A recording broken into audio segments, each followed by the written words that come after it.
Rangnick has no regrets despite not easy squad at Man United.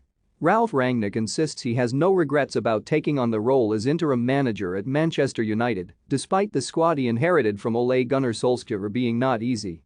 Solskjaer was sacked in November with United 7th in the table, the same position they find themselves in ahead of the weekend fixtures, but Rangnick insisted he had seen signs of improvement and had no regrets on taking on a job more difficult than might have been anticipated. "No regrets whatsoever," he said. "I would do it over and over again.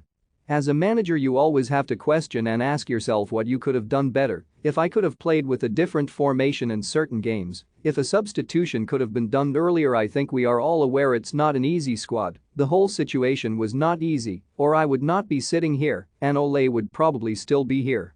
I think we have shown in the past couple of months we were able to raise the level, but not in the same sustainable way that I would have wished. That's the reason I'm not happy at all with what we've done and achieved so far." Rangnick declined to offer an opinion on the Glazer family, but has backed the United fans' right to protest the ownership of the club. A small number of fans turned up at United's training ground on Friday to make their anti-Glazer feelings known before being moved on by police, while a larger protest is planned ahead of Saturday's match at home to Norwich. The 1958 group has called for fans to gather at the Tollgate in Stretford before marching to Old Trafford and said supporters should not take up their seats before the 17th minute, 1 minute for every year of the Glazers' ownership.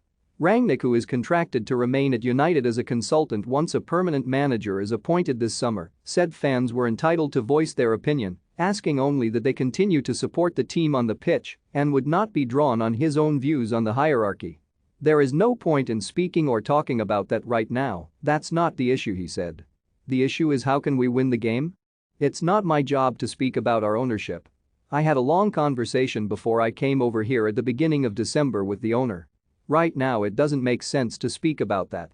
Previous demonstrations have turned ugly. United's Premier League match against Liverpool was called off last May as a planned peaceful protest escalated when fans broke into the stadium and caused damage.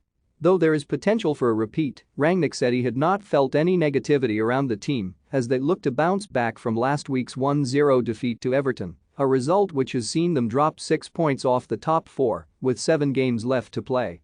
"I don't think so far we've had to deal with that," he said.